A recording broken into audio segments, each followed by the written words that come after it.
नमस्कार विद्यार्थी मित्रांनो, स्वागत आहे तुमच्या सर्वांचं ध्येयाधिकारी स्पर्धा परीक्षा मंच या यूट्यूब चॅनलवर।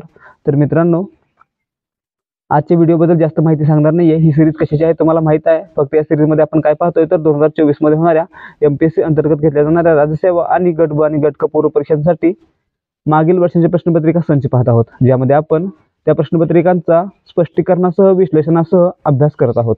तर मित्रांनो, याच प्रकारचे आणखी व्हिडिओ पाहण्यासाठी ध्येयाधिकारी स्पर्धा परीक्षा मंच या आपल्या यूट्यूब चॅनलला सबस्क्राइब करा आणि हा व्हिडिओ पूर्ण पहा, जेणेकरून तुम्हाला पूर्ण माहिती मिळून जाईल आणि कोणते प्रश्न रिपीट होतील याबद्दल देखील माहिती दिली जाईल। तर मित्रांनो, आता सुरुवात करत आजच्या प्रश्नांना। प्रश्न क्रमांक 51, खालील विधाने पहा। ए, अणु हा विद्युत भार दृष्ट्या उदासीन असतो। आता मित्रांनो, अणु असतो त्याच्या केंद्रामध्ये काय असतं, प्रोटॉन न्यूट्रॉन असतात आणि बाहेर काय असतं तर इलेक्ट्रॉन असतात। तर मित्रांनो, इलेक्ट्रॉनवर असतो ऋण प्रभार आणि प्रोटॉनवर असतो धन प्रभार आणि त्यामुळे काय होतं, अणु काय बनतो, उदासीन बनतो। तर मित्रांनो, विधान ए बरोबर आहे। विधान बी पहा, केंद्रकाभोवती फिरणाऱ्या सर्व इलेक्ट्रॉनचा ऋण विद्युत भार व केंद्रकावरील ऋण भार समान असतो। मित्रांनो, आता या ठिकाणी आपण पाहिलं की अणु काय आहे, उदासीन आहे। मग या ठिकाणी समान असेल का, नाहीये। तर मित्रांनो, हा कशा समान असतो, तर त्यामध्ये जर एखादा इलेक्ट्रॉन ऍड केला गेला तर मित्रांनो, त्या इलेक्ट्रॉनच्या भारा इतकाच अणुवरील भार असेल। म्हणजे या ठिकाणी बी हे चुकलेलं आहे आणि ए बरोबर आहे। म्हणजेच आपलं उत्तर काय असेल, पर्याय क्रमांक 3 ए बरोबर आणि बी चूक। प्रश्न क्रमांक 52, जर पाण्याची घनता 1000 किलोग्रॅम पर मीटर असेल आणि तांब्याची घनता 8.9 गुणिले 10⁻³ किलोग्रॅम पर मीटर असेल तर तांब्याची सापेक्ष घनता काय असेल। आता मित्रांनो, तांब्याची सापेक्ष घनता काढायची आहे आणि सापेक्ष घनता सूत्र काय असतं, P1 divided by P। P1 काय असतं, तांब्याची घनता डिवायडेड बाय पाण्याची घनता। तर मित्रांनो, या ठिकाणी पहा, P1 काय, तांब्याची घनता 8.9 गुणिले 10⁻³ आणि पाण्याची घनता किती आहे, 1000 म्हणजे 10⁻³ आता मित्रांनो, या 10⁻³ साठी हे 10⁻³ गेलं, राहिलं काय 8.9 म्हणजे तांब्याची सापेक्ष घनता किती असेल, 8.9 असेल। म्हणजेच 1 हे आपलं उत्तर असेल। मित्रांनो, एखाद्या पदार्थाची सापेक्ष घनता काढताना काय करायचं आहे, P1 डिवायडेड बाय P करायचं आहे। ज्या ठिकाणी P1 म्हणजे त्या पदार्थाची घनता आणि P काय असेल तर पाण्याची घनता असेल। प्रश्न क्रमांक 53, जर प्रकाश पहिल्या माध्यमातून 2 गुणिले 10⁸ मीटर पर सेकंद वेगाने जात असेल, दुसऱ्या माध्यमात त्याचा वेग 1.25 गुणिले 10⁸ मीटर पर सेकंद होत असेल तर दुसऱ्या माध्यमाचा पहिल्या माध्यमाच्या संदर्भातील अपवर्तनांक काढा। आता मित्रांनो, माध्यमातील अपवर्तनांक आणि स्पीड यांचा एक रेशियो असतो किंवा यांचं एक सूत्र असतं। काय असतं, n1 divided by n2 is equal to v2 divided by v1। म्हणजे काय मित्रांनो, n1 काय या ठिकाणी पहिल्या माध्यमातील अपवर्तनांक, n2 काय दुसऱ्या माध्यमातील अपवर्तनांक, ठीक आहे।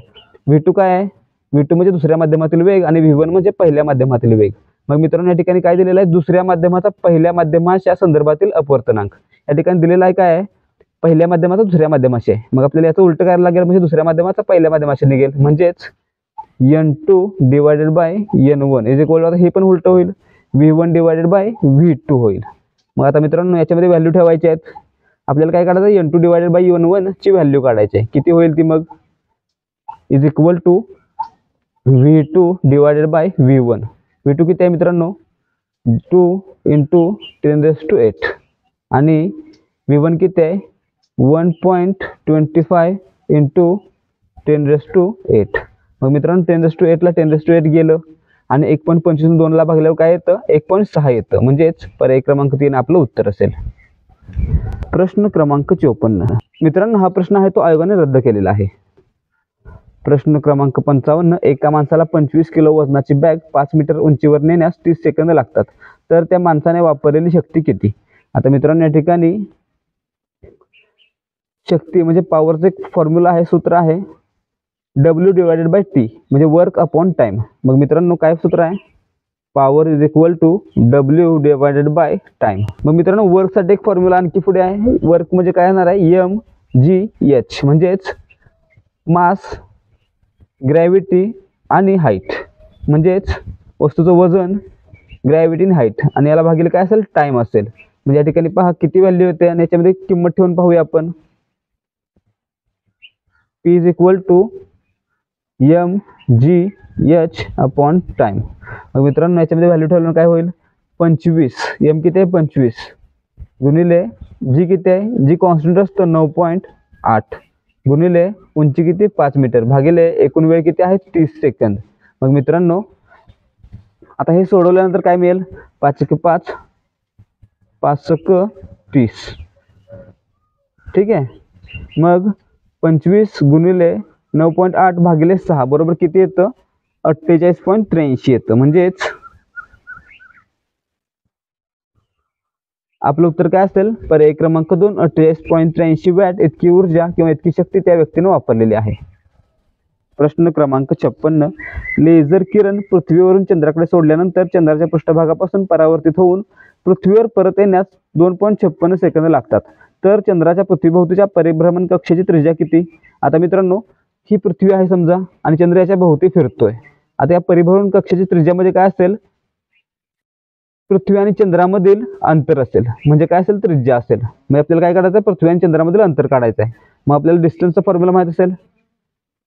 डिस्टन्स म्हणजे काय असतं distance is equal to speed into time. ठीक आहे. आता मित्रांनो या ठिकाणी काय करायचं आहे स्पीड किती असणार आहे लेझर किरणचा स्पीड जितका आहे तितका स्पीड असणार आहे. म्हणजेच लेझर किरणचा स्पीड आहे तो प्रकाश इतका आहे आणि तो किती असेल 3 × 10⁸ 3 × 10⁸ असेल. आणि टी किती आहे 2.56 परत येण्यास लागतात. म्हणजेच पृथ्वीपासून चंद्रापर्यंत गेले आणि परत यायला किती लागला 2.56 म्हणजे पोहोचायला किती वेळ लागेल 2.56 भागिले 2 म्हणजे किती 2.56 भागिले 2 बरोबर 1.28 1.28 सेकंद इतका वेळ लागेल.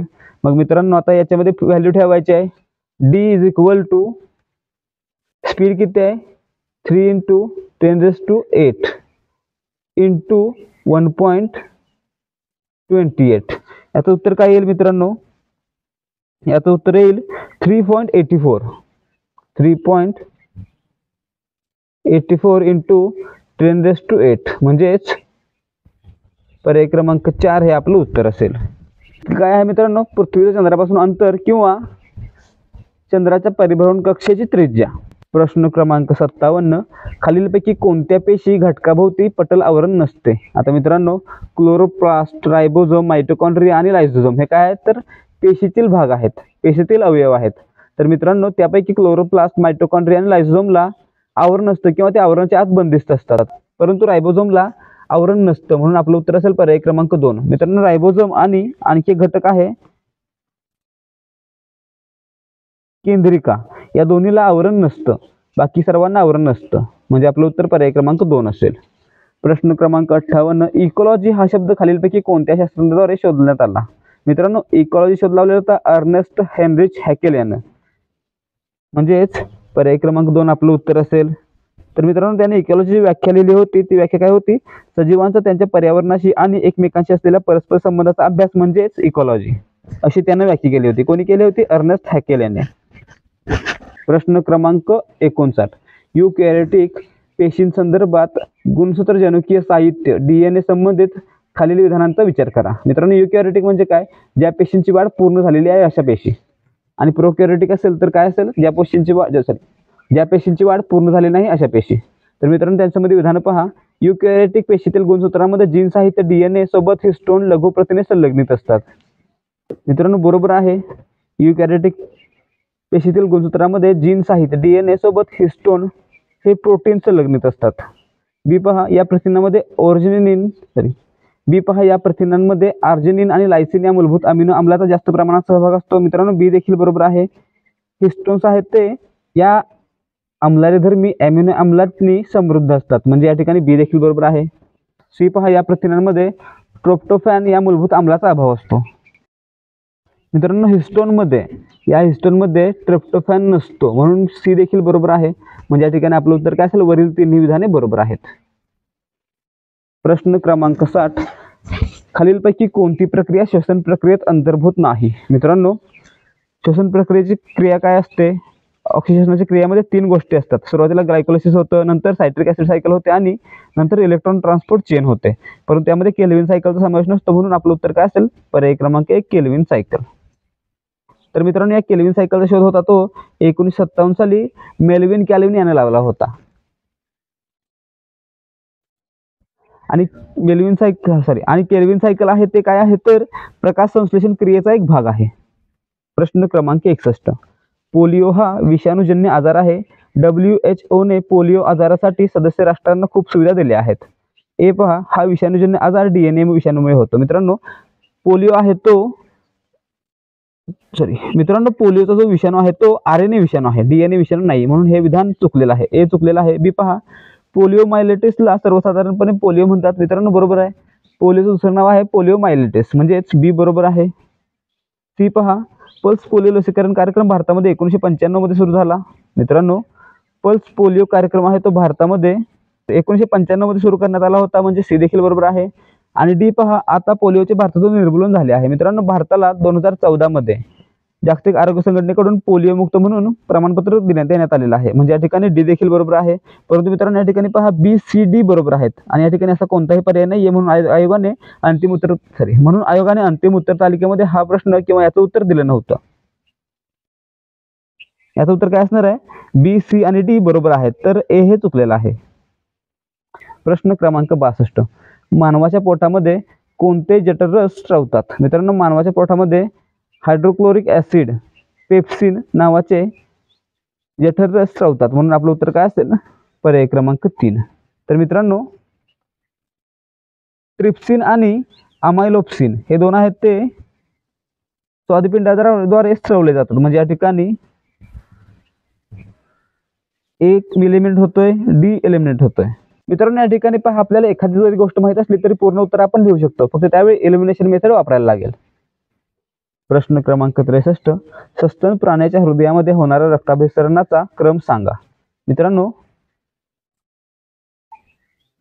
सर्वात पहिल्यांदा रक्त आहे ते उजव्या आलिंदामध्ये प्रवेश करतं, म्हणजेच उजव्या लहान पोकळीमध्ये प्रवेश करतं. त्यानंतर तिथून ते उजव्या मोठ्या पोकळीमध्ये म्हणजेच उजव्या निलयामध्ये प्रवेश करतं. त्यानंतर ते तिथून फुफ्फुसाकडे जातं आणि फुफ्फुसामधून डाव्या आलिंदामध्ये म्हणजेच डाव्या लहान पोकळीमध्ये प्रवेश करतं आणि सर्वात शेवटी ते डाव्या पोकळीमध्ये म्हणजेच डाव्या निलयामध्ये प्रवेश करतं आणि तिथून अवयवांना पुरवलं जातं. म्हणजे या ठिकाणी क्रम कसा असेल? BDAC असा क्रम असेल, म्हणजेच पर्याय क्रमांक 3 हे आपलं उत्तर असेल. प्रश्न क्रमांक 64. खालीलपैकी कोणती पायरी श्वासोच्छवास प्रक्रियेतील नाही? मित्रांनो, या ठिकाणी पहा, श्वासोच्छवास ही प्रक्रिया आहे ती अपचय आणि उपचय प्रक्रिया आहे, म्हणजेच ॲम्फिबोलिक प्रक्रिया आहे. तर मित्रांनो, यामध्ये सर्वात पहिल्यांदा ग्लुकोज 6 फॉस्फेटमध्ये रूपांतर होतं. नंतर ग्लुकोज 6 फॉस्फेटचं फ्रुक्टोज 1,6 फॉस्फेटमध्ये रूपांतर होतं आणि त्यानंतर फ्रुक्टोज 1,6 फॉस्फेटचं ग्लिसरॉल्डिहाइड 3 फॉस्फेट, त्यानंतर त्यानंतर त्याचं 1,3 बायफॉस्फोग्लिसरेट, त्यानंतर त्याचं 3 फॉस्फोग्लिसरेट, त्यानंतर 3 फॉस्फोग्लिसरेटचं 2 फॉस्फोग्लिसरेट आणि सर्वात शेवटी फॉस्फोफेनॉल पायरुवेट आणि त्याच्यानंतर पायरुवेट तयार होतं. म्हणजे या ठिकाणी पहा, दिलेल्या क्रमामध्ये फक्त दुसरा क्रम चुकलेला आहे, कारण या ठिकाणी फ्रुक्टोज 6 फॉस्फेटचं फ्रुक्टोज 1,6 फॉस्फेट ड्रायफॉस्फेटमध्ये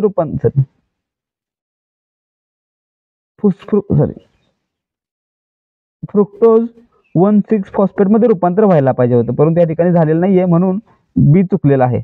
पण या ठिकाणी 3 मध्ये त्याची रिएक्शन खरी दिलेली आहे, म्हणजेच पर्याय क्रमांक 2 आपलं उत्तर असेल. प्रश्न क्रमांक 65. कॅल्शियम ऑक्साईड CaO ची स्टेबल ऑक्टेट मिळवण्यासाठी काय करायला लागेल किंवा काय होईल? तर मित्रांनो, या ठिकाणी पहा, कॅल्शियमचा अणू आपल्याला माहिती आहे का? आहे 20 आहे आणि ऑक्सिजनचा किती आहे? 8 आहे. मग आता मित्रांनो, याची जी कवच आहे त्याच्यामध्ये किती इलेक्ट्रॉन असतील? तर सुरुवातीला पहा, कॅल्शियमसाठी पहिल्या कवचामध्ये 2, दुसऱ्यामध्ये 8, तिसऱ्यामध्ये 8 आणि चौथ्यामध्ये 2 इलेक्ट्रॉन असतील. आता ऑक्सिजनसाठी पहा, 2, 6 इतके इलेक्ट्रॉन असतील. पहिल्यामध्ये 2, दुसऱ्यामध्ये 6 असतील. तर मित्रांनो, ऑक्टेट कंप्लीट करण्यासाठी ऑक्सिजनला किती इलेक्ट्रॉनची गरज आहे? 2 ची गरज आहे आणि कॅल्शियमला 6 ची गरज आहे. तर मित्रांनो, 6 घेणं सोपं पडेल की 2 देणं सोपं पडेल? तर 2 देणं सोपं पडेल. म्हणून काय करेल? कॅल्शियम आपले 2 इलेक्ट्रॉन ऑक्सिजनला देईल आणि कॅल्शियम ऑक्साईडची ऑक्टेट पूर्ण होईल. म्हणजे या ठिकाणी आपलं उत्तर काय असेल? 1. कॅल्शियमचा अणू कडून 2 इलेक्ट्रॉन ऑक्सिजन अणूस जातील. प्रश्न क्रमांक 66. 32 ग्रॅम मिथेन रेणुवस्तुमान आहे 16 ग्रॅम पर मोल आणि 192 ग्रॅम ऑक्सिजन रेणुवस्तुमान आहे 32 ग्रॅम पर मोल एकत्र मिसळले. हे 2 वायू जर एकमेकांशी रासायनिक अभिक्रिया करत नसतील तर मिथेन वायूचे मोल फ्रॅक्शन किती? आता मित्रांनो या ठिकाणी 32 ग्रॅम मिथेनमध्ये आणि 192 ग्रॅम ऑक्सिजनमध्ये प्रत्येकी किती मोल आहेत ते काढायला लागेल. म्हणजेच या ठिकाणी हे पहा 16 ग्रॅममध्ये मिथेनचा 1 मोल असेल आणि 32 ग्रॅममध्ये ऑक्सिजनचा 1 मोल असेल. म्हणजेच एकूण मोल किती आहेत मिथेनचे 32/16 म्हणजेच 2 मोल आहेत मिथेनचे. ऑक्सिजनचे किती आहेत 192/32 बरोबर किती आहे 6 आहेत. आता या ठिकाणी कशाचं मोल फ्रॅक्शन काढायचं आहे तर मिथेनचं काढायचं आहे. मग या ठिकाणी काय करायला लागेल मिश्रणातील एकूण मोलने मिथेनच्या मोलला भागायला लागेल. म्हणजेच मिथेनचे मोल किती आहेत 2 आणि मिश्रणातील एकूण किती आहेत 2 अधिक 6 बरोबर किती 8 2/8 म्हणजेच 0.25 इतके मिथेनचे मोल असतील किंवा मिथेनचा मोल फ्रॅक्शन असेल. म्हणजेच पर्याय क्रमांक 1 आपलं उत्तर असेल. प्रश्न क्रमांक 67 खाली दिलेल्या विधानांपैकी कोणती विधाने बरोबर आहेत. ए हिरा विद्युत दुर्वाहक आहे. मित्रांनो बरोबर आहे हिरा विद्युत दुर्वाहक आहे कारण हिऱ्यामधील जे इलेक्ट्रॉन आहेत ते दृढ आहेत त्यांची हालचाल होत नाही म्हणून हिरा काय विद्युत दुर्वाहक आहे. ए बरोबर आहे. बी पहा ग्रॅफाइटमध्ये द्विमितीय पत्रकासारखी संरचना असते. मित्रांनो बी देखील बरोबर आहे. सी पहा ग्रॅफाइट विद्युत वाहक आहे. मित्रांनो सी देखील बरोबर आहे. आणि डी पहा खडकाला भोग पाडायला हिरा वापरतात. मित्रांनो डी देखील बरोबर आहे. म्हणून आपलं उत्तर काय असेल पर्याय क्रमांक 1 वरील सर्व विधाने बरोबर आहेत. प्रश्न क्रमांक 68 कोणाची आयनन ऊर्जा सर्वात जास्त आहे. मित्रांनो आयनन ऊर्जा म्हणजे काय तर आउटर मोस्ट शेल मधील इलेक्ट्रॉन बाहेर ढकलण्याची किंवा तो बंध तोडण्याची शक्ती कोणामध्ये जास्त आहे तर मित्रांनो ती आहे Mg2+ मध्ये जास्त आहे. म्हणजेच पर्याय क्रमांक 3 आपलं उत्तर असेल. प्रश्न क्रमांक 69 रासायनिक अभिक्रियेचा वेग हा सर्वसाधारणपणे आता मित्रांनो रासायनिक अभिक्रिया सुरू होते तेव्हा त्याच्यामध्ये हायली कॉन्सन्ट्रेटेड काय असतात रिएक्टंट असतात. म्हणजेच त्याच्यामध्ये जे पदार्थ आहेत ते काय असतात कॉन्सन्ट्रेशन मध्ये असतात किंवा त्यांच्या मूळ रूपात असतात. परंतु पुढे जशी अभिक्रिया सुरू होईल त्यावेळी काय होतं अभिक्रियेमध्ये प्रोडक्ट तयार व्हायला सुरुवात होते आणि मूळ पदार्थाचं जे कॉन्सन्ट्रेशन आहे ते कमी होतं. मग त्यामुळे काय होतं सुरुवातीला गती असते ती जास्त असते आणि नंतर अभिक्रियेची गती कमी होते.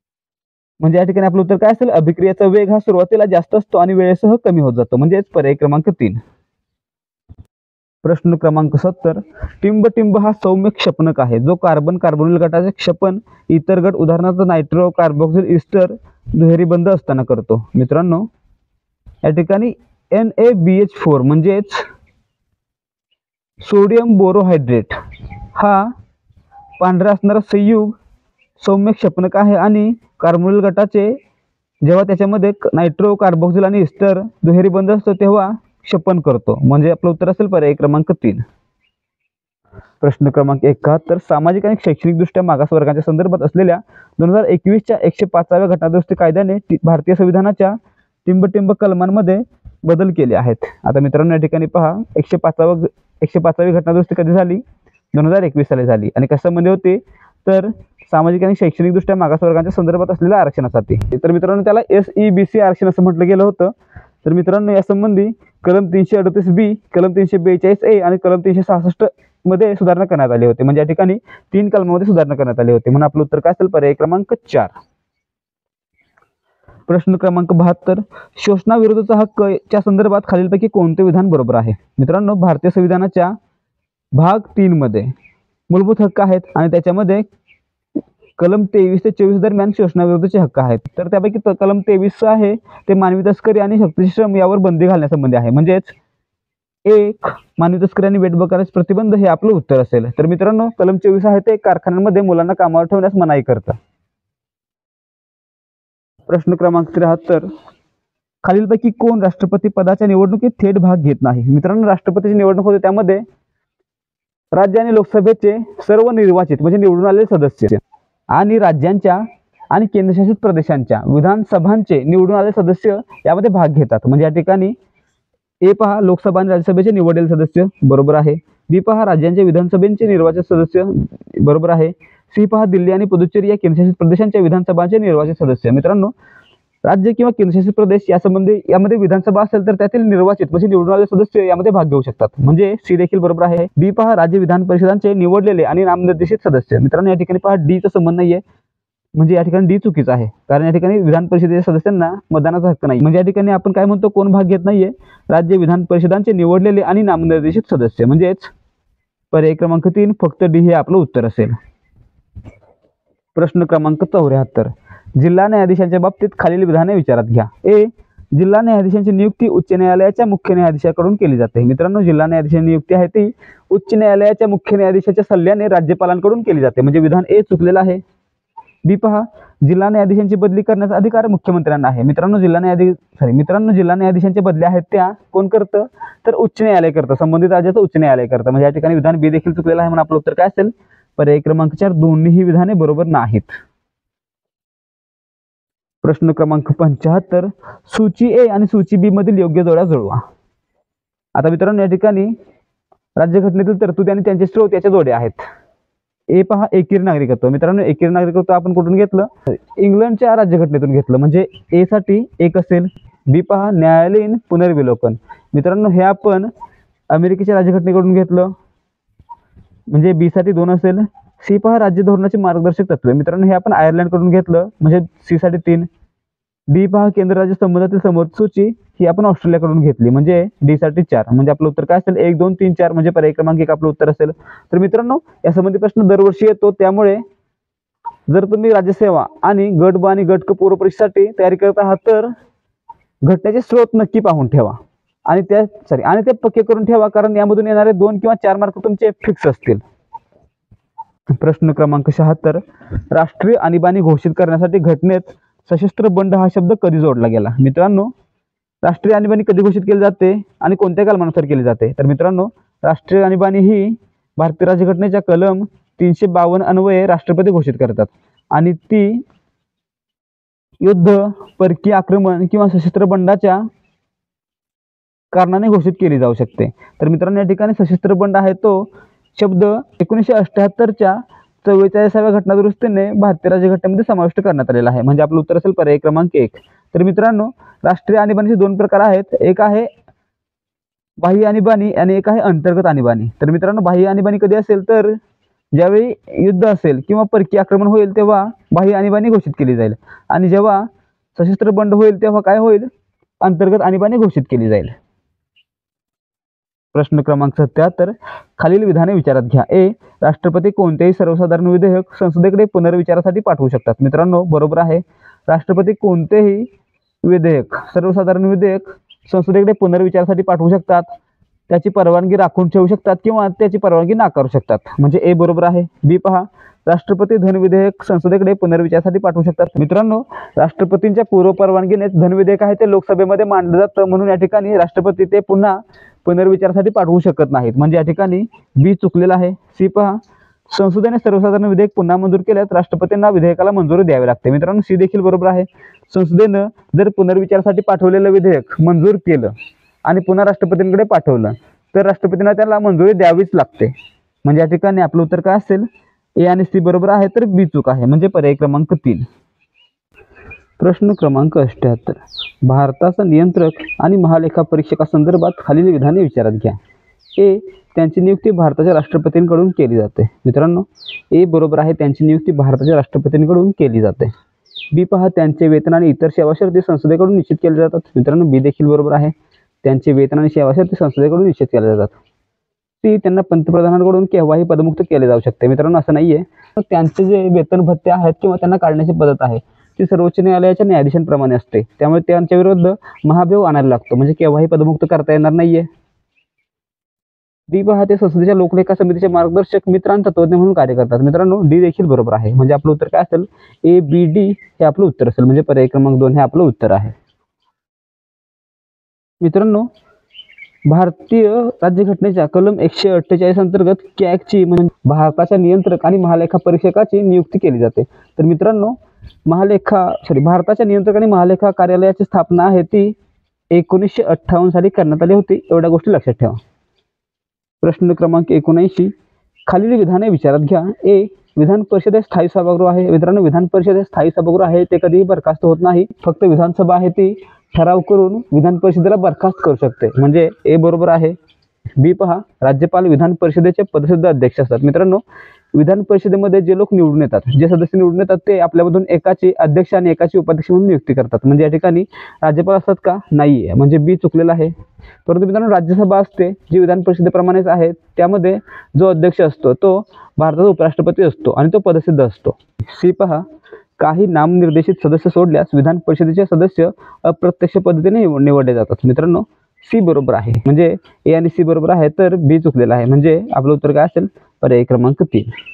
प्रश्न क्रमांक 80, जम्मू आणि काश्मीर राज्य मानवी हक्क आयोगाचे अस्तित्व टिंबटिंब या दिवशी संपले. मित्रांनो 31 ऑक्टोबर 2019ला कलम 370 रद्द करण्यात आलं होतं आणि त्या दिवशीच जम्मू आणि काश्मीर संबंधी महत्त्वाचे असणारे 7 आयोग बंद करण्यात आले होते.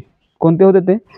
एक तर राज्य मानवाधिकार आयोग, दुसरा राज्य माहिती आयोग, तिसरा ग्राहक विवाद निवारण आयोग, चौथा राज्य वीज नियामक आयोग, पाचवा राज्य महिला आणि बालहक्क संरक्षण आयोग, सहावा अपंग व्यक्तींसाठी राज्य आयोग आणि 7वा राज्य उत्तरदायित्व आयोग. हे 7 आयोग 31 ऑक्टोबर 2019 रोजी रद्द करण्यात आले होते किंवा बंद करण्यात आले होते. म्हणजे या ठिकाणी आपलं उत्तर असेल पर्याय क्रमांक 1, 31 ऑक्टोबर 2019. प्रश्न क्रमांक 81, भारतीय राज्यघटनेतील 192च्या 74व्या घटनादुरुस्ती कायद्याप्रमाणे शहरी भारतात टिंबटिंब प्रकारच्या नगरपालिका आहेत. मित्रांनो भारतीय राज्यघटनेतील 1992च्या 74व्या घटनादुरुस्तीने काय करण्यात आलं होतं तर नागरिक स्थानिक स्वराज्य संस्थांविषयी तरतूद करण्यात आली होती आणि त्यानुसार त्यांना घटनात्मक दर्जा देण्यात आला होता आणि त्यानुसार 3 प्रकारच्या शहरी नगरपालिका होत्या. सुरुवातीला नगरपंचायत ज्याची लोकसंख्या कमी असेल, त्यानंतर त्याच्यापेक्षा आकाराने थोडी मोठी आणि लोकसंख्या जास्त असलेली नगरपालिका आणि सर्वात मोठी असेल ती महानगरपालिका. या प्रकारे तीन नगरपालिकांची किंवा 3 नागरिक स्थानिक स्वराज्य संस्थांची स्थापना करण्यात आली होती. म्हणजे पर्याय क्रमांक 2 आपलं उत्तर असेल. प्रश्न क्रमांक 82, महाराष्ट्र विधान परिषदेला टिंबटिंबमध्ये 50 वर्षे पूर्ण झाली. मित्रांनो महाराष्ट्रामध्ये जी विधान परिषद अस्तित्वात आहे त्याची स्थापना कधी झाली होती तर 1935च्या कायद्याने 1937ला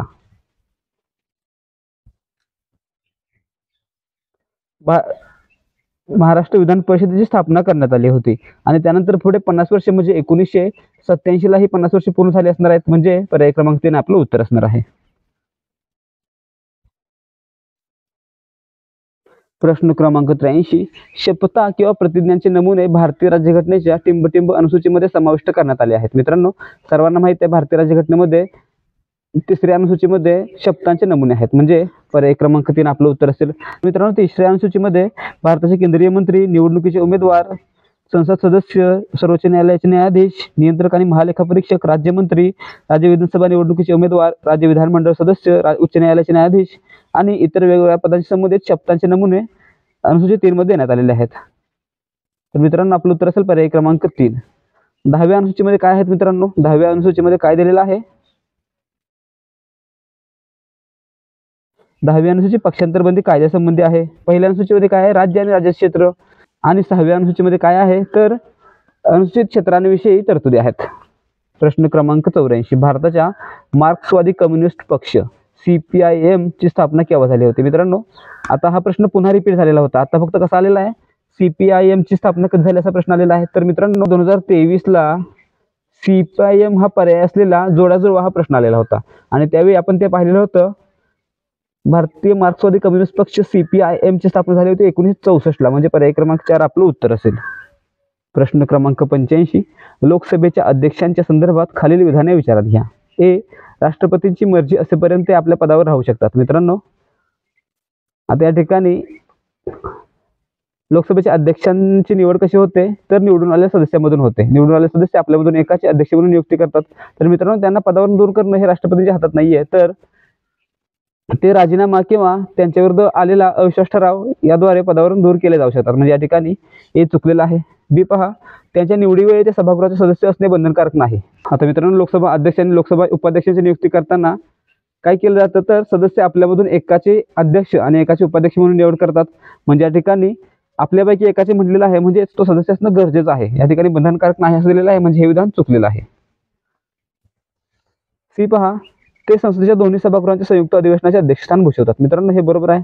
ते संसदेच्या दोन्ही सभागृहांच्या संयुक्त अधिवेशनाचे अध्यक्षस्थान भूषवतात. म्हणजे पर्याय क्रमांक 3 हे आपलं उत्तर असेल. फक्त सी बरोबर आहे. प्रश्न क्रमांक 86, 2019 मध्ये झटपट तिहेरी तलाकला फौजदारी गुन्हा ठरवणारा कायदा संमत झाला. तेव्हापासून भारतात हा दिवस मुस्लिम महिला हक्क दिन म्हणून साजरा केला जातो. मित्रांनो 1 ऑगस्ट 2019ला तिहेरी तलाक विरुद्ध फौजदारी कायदा संमत करण्यात आला होता आणि हाच दिवस 2020 पासून मुस्लिम महिला हक्क दिवस म्हणून साजरा केला जातो. म्हणजे पर्याय क्रमांक 1 आपलं उत्तर असेल. घोषणा 2019 मध्ये झाली आणि पहिला मुस्लिम हक्क दिवस हा 1 ऑगस्ट 2020ला साजरा करण्यात आला होता. प्रश्न क्रमांक 87, खालीलपैकी अमेरिकेतील कोणत्या राज्याने 1 नोव्हेंबर 2021 रोजी कन्नड भाषा आणि राज्योत्सव दिवस साजरा केला? मित्रांनो, 1 नोव्हेंबर हा दिवस आहे तो काय आहे तर कर्नाटक राज्य स्थापना दिवस किंवा कन्नड भाषा दिवस आहे. तर मित्रांनो, यालाच जॉर्जिया या अमेरिकेतील राज्यानं कन्नड भाषा आणि राज्योत्सव दिवस म्हणून साजरा केलेला आहे. म्हणजे पर्याय क्रमांक 4 आपलं उत्तर असेल.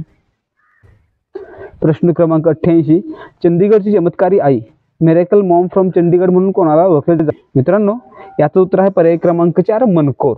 आता मित्रांनो, यांच्यावर प्रश्न का आलेला आहे कारण यांनी 2007 मध्ये चंदीगड मास्टर्स ॲथलेटिक्स स्पर्धेमध्ये पहिलं पदक जिंकलं होतं. त्याचबरोबर 2017 मध्ये ऑकलंड वर्ल्ड मास्टर्स गेममध्ये 100 मीटर स्प्रिंटमध्ये त्यांनी सुवर्ण पदक मिळवलं होतं. त्याचबरोबर पोलंडमध्ये झालेल्या वर्ल्ड मास्टर्स ॲथलेटिक चॅम्पियनशिपमध्ये त्यांनी सुवर्ण पदक मिळवलं होतं. तर मित्रांनो, त्यांचं जुलै 2021 मध्ये 100 वर्षांचं वयामध्ये निधन झालेलं आहे. म्हणून त्यांच्यावर हा प्रश्न आलेला आहे. म्हणजे आपलं उत्तर पर्याय क्रमांक 4 आहे. मिरेकल मॉम ऑफ चंदीगड कोण आहेत? मनकोर. प्रश्न क्रमांक 89, 2021 साली नोबेल शांतता पारितोषिक प्राप्त झालेल्या मारिया रेसा यांनी रॅपलर नावाची टिंबटिंब स्थापन केली आहे. मित्रांनो, ती एक शोधपत्रकारिता असणारी किंवा ऑनलाईन न्यूज प्रसारित करणारी वेबसाईट आहे. म्हणजे आपलं उत्तर काय असेल? पर्याय क्रमांक 4 शोध पत्रकारितेसाठीची डिजिटल माध्यम कंपनी. मित्रांनो, ही जी कंपनी आहे ती फिलिपिन्समध्ये आहे, लक्षात ठेवा. आणि ह्याची स्थापना मारिया रेसा यांनी 2012 साली केली होती. आणि त्यांना 2021 मध्ये नोबेल शांतता पुरस्कार देण्यात आलेला आहे. तर मित्रांनो, 2021 मध्ये, 22 मध्ये आणि 23 मध्ये, तर मित्रांनो यापैकी 22 आणि 23 मध्ये मिळालेले नोबेल पारितोषिक लक्षात ठेवा, त्याच्यावर प्रश्न येऊ शकतात. प्रश्न क्रमांक 90, 2020च्या UNDP तर्फे प्रसिद्ध झालेल्या मानवी विकास अहवालात मानवी विकास आणि टिंबटिंब यांच्यामधील संबंधावर भर दिलेला आहे. मित्रांनो, याचं उत्तर आहे पर्याय क्रमांक 2 अँथ्रोपोसेन. अँथ्रोपोसेन म्हणजे काय तर मानवाने केलेल्या विकासाचा वेळ मोजणं किंवा मोजण्याचं एक एकक आहे, याला अँथ्रोपोसेन म्हटलं जातं. तर मित्रांनो, यासाठी 2020चा मानव विकास अहवाल प्रसिद्ध करण्यात आला होता आणि त्याचं घोषवाक्य काय होतं? The next frontier human development and the anthropocene. प्रश्न क्रमांक 91, संघ सरकारने जैन समुदायाचा देखील अल्पसंख्याकांच्या यादीमध्ये समावेश केलेला आहे. या संदर्भात खालील विधाने विचारात घ्या. ए, देशात आता अधिकृत असे 6 अल्पसंख्याक समुदाय आहेत. मित्रांनो, बरोबर आहे. देशात सध्या 6 अल्पसंख्याक समुदाय आहेत. ते कोणते आहेत? मुस्लिम, शीख, ख्रिश्चन, बौद्ध, जैन आणि झोराष्ट्रियन म्हणजे फारसी. तर मित्रांनो, दुसरं पहा, बी, अल्पसंख्याक यादीमध्ये एखाद्या समुदायाचा समावेश करण्यासाठी संसदेने साध्या बहुमताने घटनादुरुस्ती मंजूर करणे आवश्यक आहे. तर मित्रांनो, असं नाही, अल्पसंख्याक आयोग आहे तो एक प्रस्ताव संसदेसमोर किंवा सरकारकडे प्रस्तावित करतो आणि तिथे सरकार आवश्यकतेनुसार त्या समुदायाचा समावेश अल्पसंख्याक यादीमध्ये करतो. म्हणजे बी चुकलेला आहे. सी पहा, भारत सरकारचे अल्पसंख्याक व्यवहार मंत्रालयाची स्थापना 2009 मध्ये झाली आहे. मित्रांनो, भारत सरकारचे अल्पसंख्याक व्यवहार मंत्रालयाची स्थापना आहे ती 2006 मध्ये झालेली होती. म्हणजे सी देखील चुकलेला आहे. म्हणजे आपलं उत्तर काय असेल? विधान कोणती बरोबर आहेत, योग्य आहेत? तर फक्त ए, पर्याय क्रमांक 1. प्रश्न क्रमांक 92, 2020चा बुकर पुरस्कार खालीलपैकी कोणत्या कादंबरीला मिळालेला आहे? मित्रांनो, 2020चा बुकर पुरस्कार हा खालीलपैकी खाली दिलेल्या शुगी बेन या स्कॉटिश लेखक डगलस स्टुअर्ट यांच्या साहित्यकृतीला मिळालेला आहे. म्हणजे पर्याय क्रमांक 2 आपलं उत्तर असेल शुगी बेन. कोणी लिहिलेलं आहे? एक स्कॉटिश लेखक आहेत डगलस स्टुअर्ट, यांना मिळालेला आहे. मित्रांनो, यांची पहिलीच कादंबरी आहे आणि पहिल्याच कादंबरीला 2020चा बुकर पुरस्कार मिळालेला आहे, लक्षात ठेवा. प्रश्न क्रमांक 93, अँथ्रोपोसेन या संज्ञेचा नेहमी वापर करणारे आणि 1995 साली ज्यांना रसायनशास्त्राचे नोबेल पारितोषिक मिळाले ते पॉल जे क्रुटझन हे टिंबटिंबचे नागरिक आहेत. मित्रांनो, ते एक डच नागरिक होते, म्हणजे नेदरलँडचे नागरिक होते. म्हणजे पर्याय क्रमांक 1 आपलं उत्तर असेल. तर मित्रांनो, अँथ्रोपोसेनचा शोध त्यांनी लावला होता आणि 1970 मध्ये त्यांनी एक संशोधन केलं होतं ज्यामध्ये नायट्रोजन ऑक्साईड जे आहे ते ओझोनच्या थराला नाश होण्यासाठी गती देतात. तर मित्रांनो, यासाठी त्यांना 1995 मध्ये रसायनशास्त्राचं नोबेल पारितोषिक देण्यात आलं होतं. प्रश्न क्रमांक 94, संयुक्त राष्ट्रांशी संबंधित संस्थेने चालवलेले ब्ल्यू हार्ट अभियान खालीलपैकी कशाशी संबंधित आहे? मित्रांनो, हे जे ब्ल्यू हार्ट अभियान आहे ते मानवी तस्करी आणि देह व्यापाराशी संबंधित आहे. म्हणजे पर्याय क्रमांक 2 आपलं उत्तर असेल. तर मित्रांनो, हे ब्ल्यू हार्ट अभियान आहे ते संयुक्त राष्ट्र अंमली पदार्थ आणि गुन्हेगारीकरण विषयक कार्यालयामार्फत सुरू केलेला आंतरराष्ट्रीय तस्करी विरोधी कार्यक्रम आहे, जो 1997 मध्ये सुरू करण्यात आला होता. कधी? 1997 ला. ब्ल्यू हार्टची स्थापना कधी झाली होती किंवा सुरुवात कधी झाली होती? 1997 साली करण्यात आली होती. प्रश्न क्रमांक 95, मुख्य भूमिकेतील अभिनेत्याचे 2021 चे ऑस्कर पारितोषिक टिंबटिंबे यांनी जिंकले. मित्रांनो, अँथनी हॉपकिन्स यांनी द फादर या सिनेमामध्ये केलेल्या कार्यासाठी किंवा ॲक्टिंगसाठी त्यांना सर्वोत्कृष्ट अभिनेता हा पुरस्कार देण्यात आलेला आहे. म्हणजे या ठिकाणी पर्याय क्रमांक 3 आपलं उत्तर असेल. तर मित्रांनो, याच ऑस्कर सोहळ्यामध्ये नोमॅडलँडला सर्वोत्कृष्ट चित्रपट पुरस्कार, नोमॅडलँडचे दिग्दर्शक क्लोज झाओ याला सर्वोत्कृष्ट दिग्दर्शक पुरस्कार आणि नोमॅडलँडमधील अभिनेत्रीला फ्रान्सिस मॅकडॉर्मंड हिला सर्वोत्कृष्ट अभिनेत्री पुरस्कार देण्यात आलेला होता. प्रश्न क्रमांक 96, वॉंग यॅपिंग या अलीकडेच अंतराळात चालून आलेल्या अंतराळवीर टिंबटिंब नागरिक आहेत. मित्रांनो, वॉंग यॅपिंग या चीनच्या नागरिक आहेत ज्या अंतराळामध्ये चालणाऱ्या चीनच्या पहिल्या महिला बनलेल्या आहेत. म्हणजे पर्याय क्रमांक 1 आपलं उत्तर असेल. प्रश्न क्रमांक 97, खालील विधाने लक्षात घ्या. 31 ऑक्टोबर 2019 रोजी लडाख हे केंद्रशासित प्रदेश बनले. मित्रांनो, बरोबर आहे. 31 ऑक्टोबर 2019ला काय झालं तर कलम 277 रद्द करण्यात आलं आणि त्यानुसार लडाख आणि जम्मू नावाचे 2 केंद्रशासित प्रदेश निर्माण करण्यात आले. म्हणजे बरोबर आहे. बी पहा, केंद्रशासित प्रदेश लडाखमध्ये लेह आणि कारगिल या 2 जिल्ह्यांचा अंतर्भाव आहे. मित्रांनो, बी देखील बरोबर आहे. सी पहा, उमंग नरोला हे लडाखचे नायब राज्यपाल आहेत. मित्रांनो, लडाखचे पहिले नायब राज्यपाल किंवा उपराज्यपाल लेफ्टनंट गव्हर्नर आहेत राधाकृष्ण माथुर. म्हणजे या ठिकाणी हे चुकलेलं आहे म्हणून आपलं उत्तर काय असेल, फक्त चुकीचं विधान ओळखायचं आहे म्हणून फक्त सी, पर्याय क्रमांक 3 हे आपलं उत्तर असेल. पर्याय क्रमांक 3 फक्त विधान सी हे अयोग्य आहे. प्रश्न क्रमांक 98, 6328 चौरस किलोमीटर क्षेत्रात पसरलेल्या मुंबई महानगर परिक्षेत्रामध्ये टिंबटिंब महानगरपालिका आहेत. मित्रांनो, मुंबई परिक्षेत्रामध्ये 9 महानगरपालिका आहेत. बृहन्मुंबई, ठाणे, कल्याण डोंबिवली, नवी मुंबई, उल्हासनगर, भिवंडी, निजामपूर, वसई विरार, मीरा भाईंदर आणि पनवेल. तर मित्रांनो, याचं उत्तर काय असेल, पर्याय क्रमांक 3. तर मित्रांनो, या मुंबई महानगरपालिका क्षेत्रामध्येच 9 नगरपालिका देखील आहेत, लक्षात ठेवा. प्रश्न क्रमांक 99, भारतातील साहित्य क्षेत्रातील सर्वोच्च पुरस्कार मानला गेलेला ज्ञानपीठ पुरस्कार टिंबटिंब पुरस्कृत केला जातो. तर मित्रांनो, ज्ञानपीठ पुरस्कार आहे तो भारतीय ज्ञानपीठ सांस्कृतिक संस्था प्रदान करते. म्हणजे पर्याय क्रमांक 3 आपलं उत्तर असेल. तर मित्रांनो, या ज्ञानपीठ पुरस्काराची स्थापना कधी करण्यात आली होती? 1961 साली करण्यात आली होती आणि 1965ला पहिला पुरस्कार देण्यात आलेला होता. आणि पहिला पुरस्कार आहे तो मल्याळम लेखक जी शंकरा कुरूप यांना देण्यात आला होता. लक्षात ठेवा, जी शंकरा कुरूप, पहिला ज्ञानपीठ पुरस्कार. आता मित्रांनो, या पुरस्काराचं स्वरूप विचारलं जातं तर या पुरस्कारामध्ये 11 लाख रुपये रोख, एक प्रशस्तीपत्र आणि एक सरस्वतीची मूर्ती दिली जाते. प्रश्न क्रमांक 100, बँका आणि त्यांची घोषवाक्य यांच्या जोड्यांपैकी पुढील पर्यायातून योग्य जोडी कोणती ते ओळखा. मित्रांनो, पंजाब नॅशनल बँकेचं घोषवाक्य काय आहे? The name you can bank upon. यासाठी ही जोडी बरोबर आहे. बी पहा, union bank of India, good people to bank with. मित्रांनो, बी देखील बरोबर आहे. सी पहा, HSBC, वर्ल्ड्स लोकल बँक, हे देखील बरोबर आहे. आणि डी पहा, bank of Maharashtra, one family one bank. म्हणजे डी देखील बरोबर आहे. म्हणजे आपलं उत्तर असेल पर्याय क्रमांक 1. ABCD या सर्व जोड्या योग्य आहेत. तर मित्रांनो, याच प्रकारे आपल्याला इतर बँकांचे देखील घोषवाक्य किंवा स्थापना वर्ष माहीत असले पाहिजेत. ते तुम्ही ऑनलाईन पहा किंवा एखाद्या पुस्तकामध्ये तुम्हाला पाहायला मिळतील. तर मित्रांनो, या बँकांवर देखील प्रश्न नक्की येईल. त्यामुळे या बँकांवर किंवा बँकांच्या नावांवर, बँकांच्या स्थापना वर्षावर आणि बँकांच्या मुख्यालयावर प्रश्न येऊ शकतो. तर त्यासंबंधी तयारी करून ठेवा. 2024 मध्ये हे सर्व आपल्याला उपयोगी ठरेल. तर मित्रांनो, आजसाठी फक्त एवढंच. आज आपण काय पाहिलं तर 2021चा राज्यसेवेचा पेपर पाहिला, जो की 22 जानेवारी 2022 रोजी झाला होता. तर मित्रांनो, जर तुम्हाला हा व्हिडिओ आणि या व्हिडिओमधील माहिती समजली असेल तर व्हिडिओला एक लाईक करा आणि आपल्या मित्रांसोबत देखील शेअर करा. त्याचबरोबर याच प्रकारचे व्हिडिओ पाहून PYQ पाहण्यासाठी तसेच येणाऱ्या परीक्षेसाठी सराव करण्यासाठी देहाधिकारी स्पर्धा परीक्षा मंच या आपल्या हक्काच्या YouTube चॅनलला सबस्क्राईब करा. त्याचबरोबर चॅनलवर जे काही व्हिडिओ अपलोड केले जातात आणि जी माहिती पुरवली जाते ती तुमच्यापर्यंत वेळेवर पोहोचावी यासाठी बेल आयकॉनवर क्लिक करा आणि ऑलवर सेट करा. भेटूया या सिरीजच्या पुढच्या भागामध्ये. जय हिंद, जय महाराष्ट्र.